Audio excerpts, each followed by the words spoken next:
Alors, bienvenue tout le monde. Ma capsule, c'est l'humain derrière le chercheur d'emploi.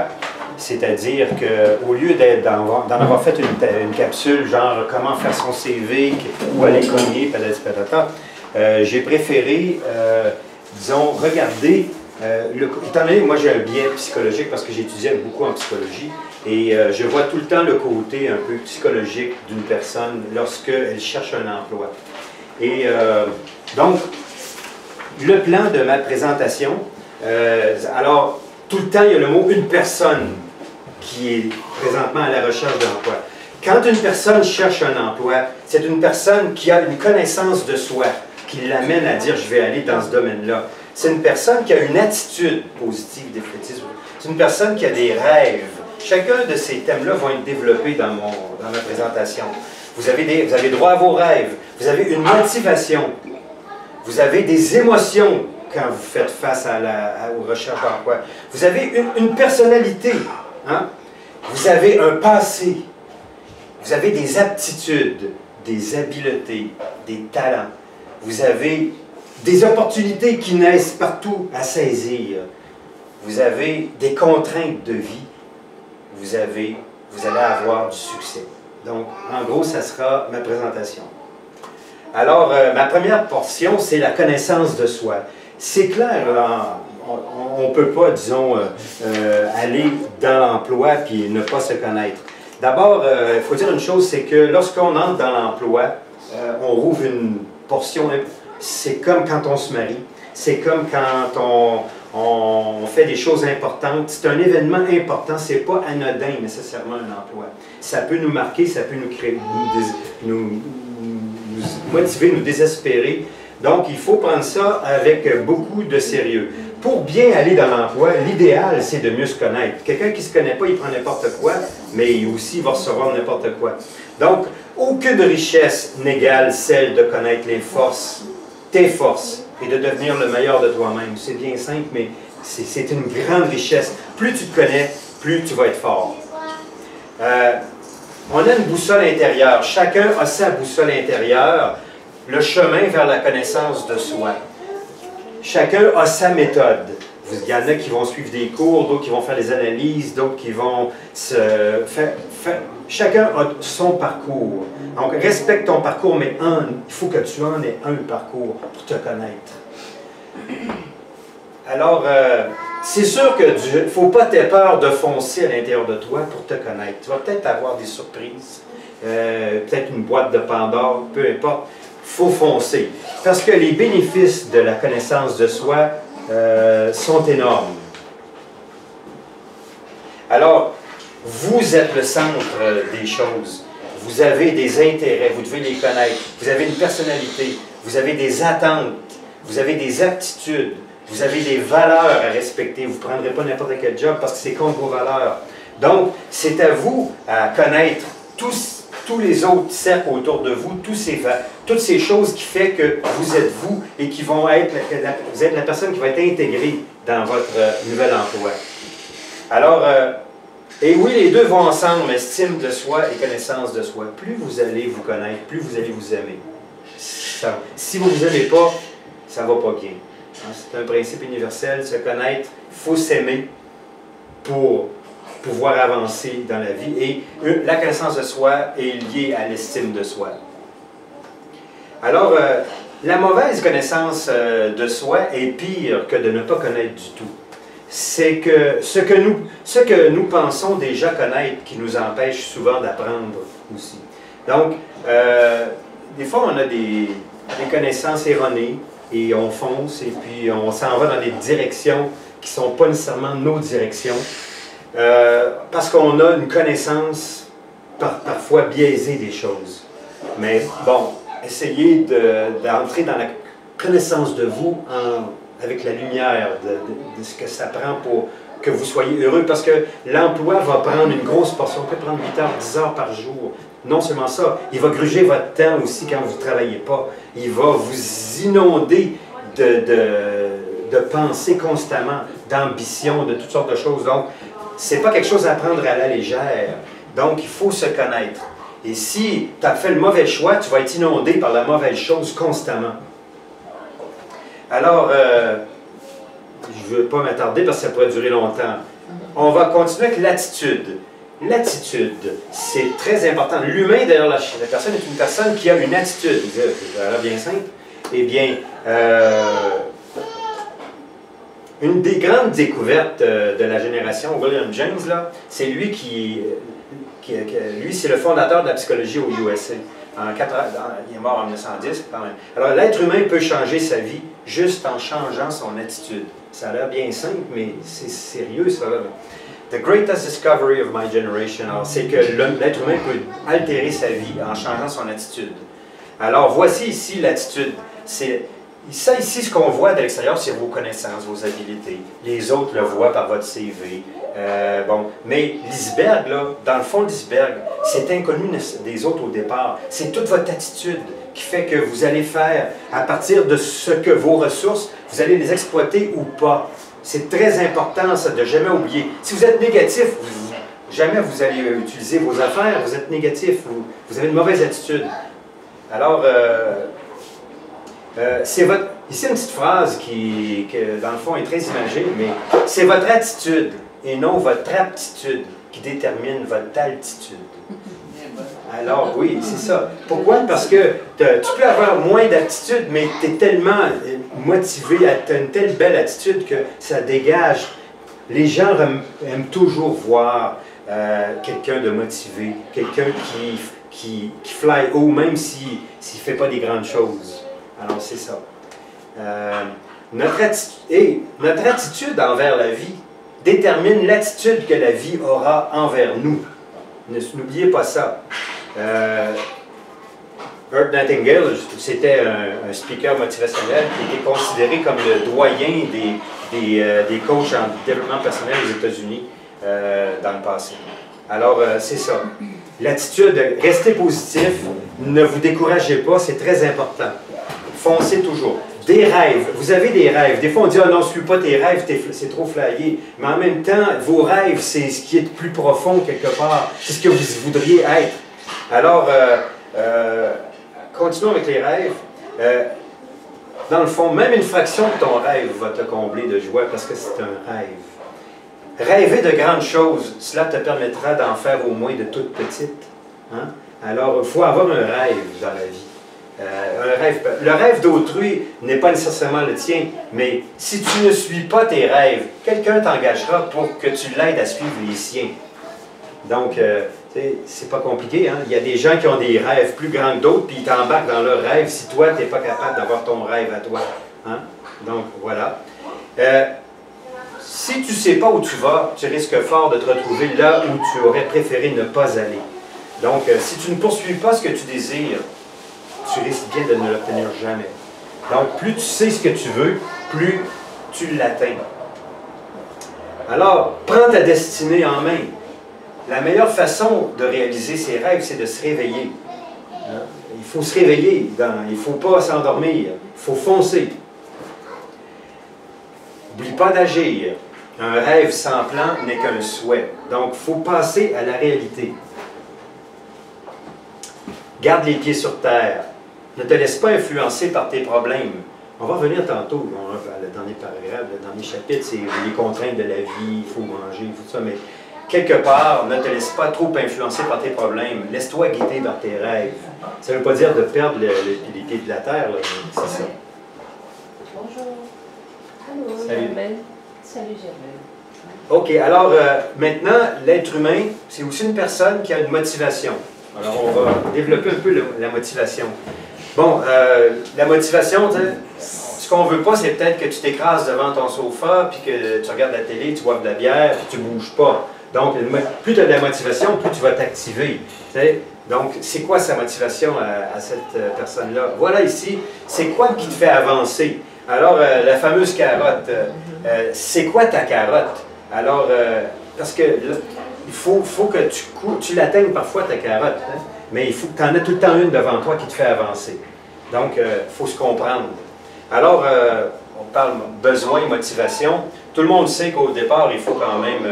ici, on a une pyramide, hein, puis je vais la redire rapidement, mais tout le monde apprend ça à BABA 101. les besoins physiologiques de base. Il faut manger, il faut boire, il faut se loger, il faut avoir une sécurité, un logement pour ne pas se faire attaquer dans la rue. Il faut avoir le minimum de base pour survivre. Et hop, on a une zone tampon ici là, entre les deux, belonging, appartenance, amour, si on peut dire, qui est en même temps un besoin social de base, comme mettons comme les fourmis, tout ça, et en même temps un besoin d'amour. Mais ici, on a une autre couche qui est l'estime de soi. Quand je parlais tantôt qu'il faut s'aimer, il faut s'aimer assez pour se développer. Ce qu'on n'aime pas, là, on le range pas, on le jette, on s'en occupe pas, on le nettoie pas. Donc, si tu veux réussir pour atteindre ici, ce qu'on appelle ici self-actualization, donc l'épanouissement de ton être, il faut que tu t'aimes. Et puis, il faut que tu t'aimes pour t'occuper de l'épanouir, cet être-là. Et que tu crois en toi. Donc, c'est compliqué, on pourrait dire, toute la logique, mais c'est pas si compliqué que ça, ces choses-là. Alors, voilà. Bon, alors, la motivation au travail, ça se sent. La motivation, c'est quand les rêves enfilent leurs habits de travail. Ici, on devient plus terre-à-terre, là, mais à un moment donné, nous, tantôt, on va parler plus concrètement, mes collègues vont parler plus concrètement de toutes les choses, le CV, l'habillement, whatever, l'entrevue. Mais, alors, bon, quand on est habillé pour le travail, regarde pas comment je suis habillé, mais j'ai la job. OK. Alors, la détermination dans tes yeux. Alors, quelque part, on aime bien voir quelqu'un en entrevue, bon, il regarde les yeux, c'est les yeux qui regardent, c'est les yeux qui sont regardés. Puis, on aime bien sentir que la personne est devant toi, là, puis elle te regarde, puis elle va avoir la job. Ça fait quelque chose. Donc, cet endroit-là, il n'est pas sur Google Maps, il est en vous. Alors, allez-y. Pourquoi? Parce que si vous êtes là, les choses qui te passionnent ne sont pas le fruit du hasard, elles sont ta vocation. C'est très pesant, c'est ce que je dis là. Mais quand tu sens que ces choses-là vont t'amener une passion, un grand plaisir, tu es prête à faire les efforts lorsque la joie procurée est plus grande que les efforts. C'est ça. L'humain, derrière l'emploi, une personne avec des émotions. Bon, alors, souvent on se dit, ah mon Dieu, que j'ai une kyrielle d'émotions, on va. Voici ici, en gros, IQ, ton intelligence, et EQ, intelligence quotient, quotient d'intelligence, quotient d'émotion. Le quotient d'émotion est bien plus gros que le quotient d'intelligence. Le quotient d'émotion, il fait que le très intelligent reste assis dans son coin et il ne parle pas au monde, par exemple. Il fait qu'il est malheureux, il se tire une balle dans la tête, ou toutes sortes de choses. Hein? Un petit peu plus d'optimisme. Non, mais les émotions, c'est très fort. C'est le patron, on a deux cerveaux. Mais les émotions, le cerveau des émotions, c'est lui le boss. Même si on peut penser que c'est le logique. Pourquoi? Parce que l'être humain agit pour le plaisir et pour fuir la douleur. Il n'agit pas pour faire des raisonnements purs, secs et plates. Il agit pour son plaisir. Donc, c'est lui le boss. C'est lui qui te fait faire tout ce qui t'arrive dans ta vie. Comme ça, les genres de livres qu'on lit, l'intelligence émotionnelle, c'est très fort. Ben oui, c'est ce que je dis. Ça vient justement dans mon propos. Okay. L'intelligence émotionnelle, ultimement, c'est ton cerveau émotif qui dirige le tout, mais inconsciemment, tu ne le sais pas vraiment. Alors, qu'est-ce que ça veut dire? Percevoir tes émotions, comprendre tes émotions, utiliser tes émotions, gérer tes émotions. C'est-à-dire te servir de tes émotions pour réussir et non pour ta perte. En tout temps, tes émotions, c'est comme quelque chose que tu gères pour arriver à tes fins, pas pour te détruire. Alors, une kyrielle d'émotions en tout temps, de toutes les sortes, et chacune d'elles peut impacter votre recherche d'emploi. Bon, si vous avez si vous avez peur, vous avez de l'anxiété, ce ne sera pas bon pour vous. Si vous avez de la colère contre quelque chose, contre vos anciens employeurs, ce ne sera pas bon pour votre... Si vous avez le dégoût pour un domaine, vous avez la tristesse dans la vie, vous avez l'inattention, si vous avez de la joie, de l'anticipation, d'appréciation, toutes ces choses-là, tout dépendant des émotions laisser venir les bonnes émotions, utiliser le bon et essayer de contrôler le pas bon, là, pour qu'il faut se battre dans notre vie pour ça. Attention aux émotions négatives. Prends le contrôle sur tes émotions avant que tes émotions ne prennent le contrôle sur toi. Il faut vivre ces émotions, c'est correct. Il faut s'exprimer, mais il ne faut pas être prisonnier des émotions négatives. C'est clair. Alors, trouve ton équilibre. Prends une décision. Par exemple, ici, prendre une décision avec sa raison ne donne pas les mêmes résultats qu'avec ses émotions. Ce qui veut dire ici qu'en même temps, le discours, il peut être les deux. Les émotions t'aident à prendre des décisions, mais elles peuvent aussi nuire ta décision. Comme on dit, de maximiser ses émotions pour prendre des bonnes décisions.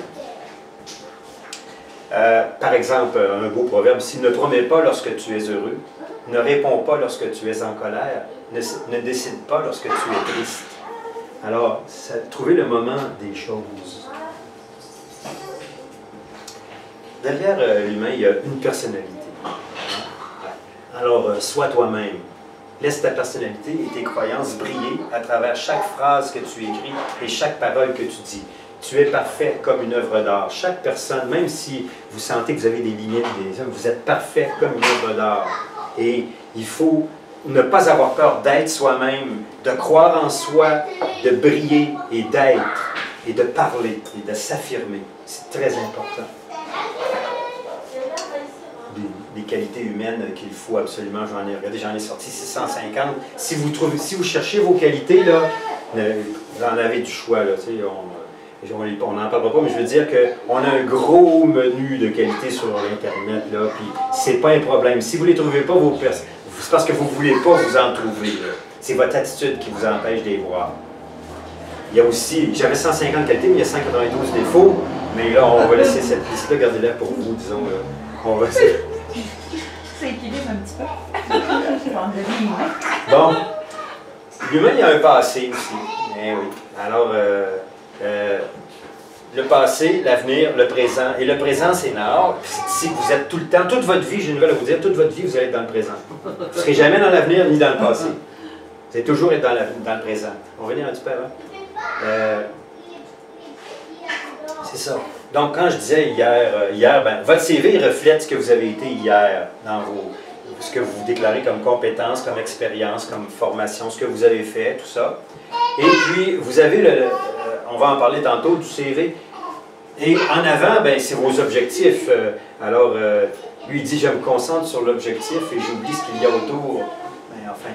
Mais, il faut avoir des objectifs pour l'avenir, mais vivre dans l'instant présent. Voilà. Les 3 directions de ton regard. Continuons. Alors, garde l'œil ouvert, c'est sûr. Essaye de ne pas faire on ne fait pas de déni. Et il faut voir la réalité. On ne veut pas jouer à l'autruche ici avec notre vie, puis on veut être éclairé. Alors, on a des aptitudes, des habiletés, des talents. Un humain, chaque être humain a ça. Donc, qu'est-ce qu'on va faire avec ça? Alors, le monde d'aujourd'hui requiert des habiletés du 21e siècle. Comment devriez-vous envisager votre parcours scolaire et activité d'apprentissage? Alors, c'est sûr que le passé, vous avez étudié dans un domaine, mais les domaines changent tellement vite aujourd'hui avec l'Internet. Qu'est-ce qu'il faut faire? Même les jobs les plus simples dans les bureaux, ça évolue avec la technologie, les robots, tout ce que vous voulez. Le monde est en perturbation profonde. Aussi avec le capitalisme qui veut changer. On veut tout automatiser, tout faire avec le moins de monde possible parce que ça coûte pas cher, pour faire mieux qu'avec les humains. Puis, donc, alors, fais fructifier tes talents. Ici, plonge dans l'océan numérique. N'ayez pas peur de cet océan numérique-là, c'est important. On est dans le 21e siècle, on est en 2015. On n'est plus avant l'an 2000. Là. Donc, il faut vraiment ne pas avoir peur de ça. N'aie pas peur, voilà, n'aie pas peur de mettre tes talents en valeur. Lui, il va dire, non, je ne devrais pas être un danseur, mais s'il a envie d'être danseur, puis il y a juste des filles, non, c'est pas grave, qu'il aille, il faut qu'il fonce. Il met ses talents et ses ambitions, ses goûts, ses passions de l'avant. La personne vous allez toujours être devant des opportunités à saisir. Et L'opportunité, évidemment, il faut toujours aller vers l'opportunité. Il y a tellement de possibilités, mais qu'est-ce que je vais faire? Bon, alors, partout, il y a des demandes d'aide. Et là, j'ai fait ça bien simple, mais il y en a partout des demandes, des jobs. Il faut y aller. C'est toujours une question d'attitude. Lorsque vous atteignez un obstacle, transformez-le en une opportunité. Vous pouvez surmonter l'obstacle et être un gagnant. Vous pouvez lui permettre de vous surmonter et être un perdant. Vous avez le choix. Ça dépend que de vous.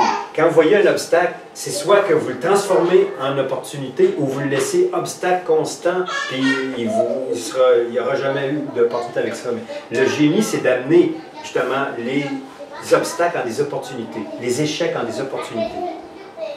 Alors, les opportunités, les menaces. Alors, on transforme les échecs et faiblesses à notre avantage. Et c'est un art. Opportuniste pour toujours. Développer le succès des échecs. Le découragement et l'échec sont deux des plus sûrs tremplins vers le succès, curieusement. Parce que quand on a l'échec, on est conscient, il faut être conscient de ses propres faiblesses. Donc, nos forces, nos faiblesses, c'est de nous-mêmes. Puis il y a les forces, les opportunités, les menaces de l'extérieur. Faut voir ça pour maximiser les forces et faiblesses. Les opportunités, c'est toujours comme l'autobus, il y en a tout le temps une autre qui arrive. Il faut être positif. Croyant l'univers, le jardin est très grand, il est presque infini. Et là, je veux dire, voyez-vous ici, plus ça va, c'est ça en 2015, puis les prochaines 10-15 ans, ça va être ça 10 fois plus fort encore. Donc, il ne faut pas lâcher. Le jardin est grand, puis les ouvertures sont grandes. À vos agendas, n'oubliez jamais de d'être structuré, d'avoir passer à l'action avec des méthodes qui vous obligent à passer à l'action. Un agenda, ça vous donne des priorités et ça vous permet de passer à l'action. Moi, je l'ai utilisé, cet agenda-là, il est excellent. Celui-là? Non, là, vous voyez. C'est lui ou lui? À gauche. À gauche, oui, lui, il est plus facile à utiliser. Dans les priorités, c'est-à-dire que dans la vie, agissez en fonction de vos priorités, agissez pas en fonction de ce qui n'est pas important. Ce qui est important est urgent. Alors, quand c'est urgent puis important, c'est nécessaire, il faut le faire. Quand c'est important mais pas urgent, c'est parce que vous allez être plus efficace dans l'avenir, mais vous allez le faire. Mais quand c'est pas important puis c'est urgent, ça vous donne des déceptions. Et quand c'est pas important puis c'est pas urgent, vous perdez votre temps. Donc, il faut savoir faire la différence dans votre vie, dans votre système de valeurs. Qu'est-ce qui est important? Qu'est-ce qui est urgent? Et faire les choix en conséquence dans votre agenda. Ici, j'ai simplement ramené les 7 habitudes des gens efficaces de Covey, qui est un livre qui a eu beaucoup de succès dans les millions d'exemplaires, qui dit que pour avoir des bonnes habitudes, restez proactif. C'est-à-dire que la vie, vous êtes soit réactif ou proactif. Si vous êtes proactif, ben c'est comme, admettons, vous ne faites pas juste chanter, vous composez des chansons, ou vous ne faites pas juste répondre à des affaires, vous créez votre emploi. Sachez dès le départ où vous voulez aller. On a dit, si tu ne sais pas où tu vas, si tu reposes que tu veux aller. Établis tes priorités. Pense gagnant-gagnant. Quand tu fais affaire avec une compagnie ou avec quelqu'un, dis-toi toujours qu'il faut que toi, tu leur apportes quelque chose et eux, ils t'apportent quelque chose. Pas le winner. Et là, c'est pas comme perdant-perdant ou winner-perdant. Bon. On dit chercher à comprendre, ensuite à être compris. C'est sûr que l'écoute est plus fort que la parole. Profitez de la synergie. Quand plus on est de monde, plus on est fort. Ici, ensemble, on est bien plus fort que tout seul. Puis aiguisez vos facultés, donc formez-vous constamment, améliorez-vous constamment. Alors, simplement, c'est que, dans le fond, c'est comme aussi une pyramide. Tu t'organises ta journée, puis tu as des priorités, tu as des objectifs, des valeurs, puis à un moment donné, tu passes à l'action à la fin. C'est structuré, passer à l'action. C'est pas n'importe quoi comme ça. OK? Et des contraintes de vie. C'est sûr qu'il faut rester concret dans la vie. Donc, Il y a du loyer, des dettes, la famille, se vêtir, se nourrir, se soigner, se transporter, subsister à la base. Mais on reste les pieds sur terre parce que c'est sûr qu'il y a des gens qui critiquent la théorie de Maslow qu'on a montrée tantôt, en voulant dire que on n'a pas besoin d'avoir une famille pour réussir dans la vie, on n'a pas besoin de se nourrir, de se soigner, de se transporter. Non, mais quelque part, là, en général, c'est mieux on n'est pas tous des grands artistes qui s'isolent et qui crient tout seuls. Il faut être concret. Mais ça en veut pas de... La Terre est assez grande pour nous, pour vous. Ne vous en faites pas. S'il n'y a pas de place, s'il y en a ailleurs, c'est sûr. Alors, moi, c'est le succès que je vous souhaite. Le succès, c'est d'aboutir au résultat escompté, d'atteindre le but recherché. C'est la voie que vous cherchez, simplement, sans prétention, le succès, de réussir vos choses. C'est votre but. Et le succès, c'est pas toujours ce que vous voyez. Hein? Alors, lui, il pense qu'il y a du succès. Lui, il dit j'ai du succès. Lui, il regarde, il dit non, tu n'as pas de succès. Alors que lui, il dit je ne suis pas sûr que tu as du succès parce que ta carotte est pas mal petite. Donc, tout dépendant du point de vue, c'est quoi pour des personnes avoir une famille puis juste élever un enfant, c'est la fin de leur vie. Pour d'autres, ils ne veulent pas du tout de famille, ils veulent devenir président. Pour d'autres, c'est des artistes. Pour d'autres, c'est ci, c'est ça. Donc, c'est relatif. Il faut connaître son succès. Et alors, déployez vos ailes et prenez votre envol. C'est pour ça qu'on est ici ce matin, notre comité. Et alors, merci à tous. Ouais.